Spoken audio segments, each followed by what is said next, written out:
ಇವತ್ತು ಕರ್ನಾಟಕದಲ್ಲಿ ವಿಶೇಷವಾಗಿ ಸರ್ಕಾರದ ಬೊಕ್ಕಸಕ್ಕೆ ಅತಿ ಹೆಚ್ಚು ರಾಜಸ್ವವನ್ನು ತರುತ್ತಿರ್ತಕ್ಕಂಥ ಅಬಕಾರಿ ಇಲಾಖೆ ಭ್ರಷ್ಟಾಚಾರದಲ್ಲಿ ಸಿಲುಕಿ ನಲುಗುವಂತಾಗಿದೆ ಅಂತಕ್ಕಂಥದ್ದನ್ನ ವಿಚಾರ ಮಾಡಿದಾಗ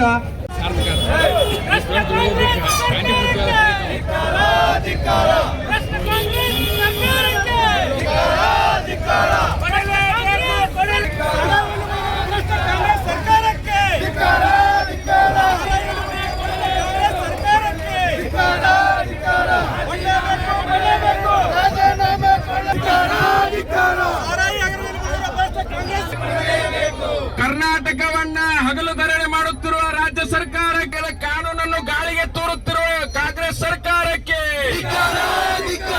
ಭ್ರಷ್ಟ ಕಾಂಗ್ರೆಸ್ ಸರ್ಕಾರಕ್ಕೆ, ಮಹಾತ್ಮ ಗಾಂಧೀಜಿಗೆ ಅನ್ಯಾಯ ಮಾಡಿದ ರಾಜ್ಯ ಕಾಂಗ್ರೆಸ್ಗೆ ಅನ್ಯಾಯ ಮಾಡಿದ ಕಾಂಗ್ರೆಸ್ ಸರ್ಕಾರಕ್ಕೆ,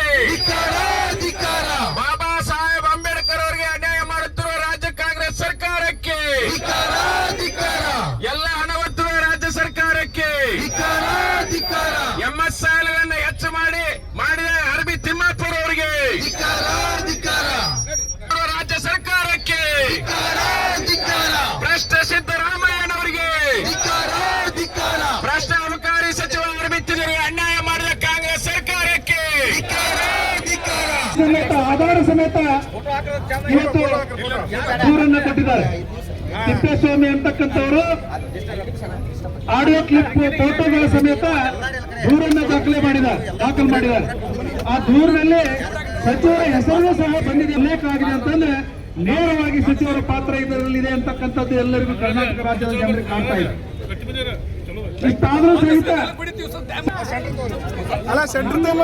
ಇಷ್ಟೇ ಮಾನ್ಯ ಅಬಕಾರಿ ಸಚಿವರಾಗಿರ್ತಕ್ಕ ನಮೂದು ಮಾಡಿಕೊಡ್ಬೇಕಾದ್ರೆ ಒಂದಿಷ್ಟು ಹಣ, ಸ್ಥಳಾಂತರ ಮಾಡಬೇಕಾದ್ರೆ ಒಂದಿಷ್ಟು ಹಣ, ಈ ರೀತಿ ಒಂದೊಂದು ರೇಟ್ ಅನ್ನು ಫಿಕ್ಸ್ ಮಾಡಿದ್ದಾರೆ. ಒಂದೊಂದು ಅಧಿಕಾರಿಗಳಿಗೆ ಇಂತಿಷ್ಟು ಹಣ ಅಂತೇಳಿ ಭ್ರಷ್ಟಾಚಾರ ಆಗಿದೆ. ಇವತ್ತು ಮಾತಾಡೋದು ಬರೀ ಏನ್ ಹೇಳಿದ್ರು, ಮಹಾತ್ಮ ಗಾಂಧೀಜಿ ಅವ್ರ ಬಗ್ಗೆ ಮಾತಾಡ್ತಾರೆ.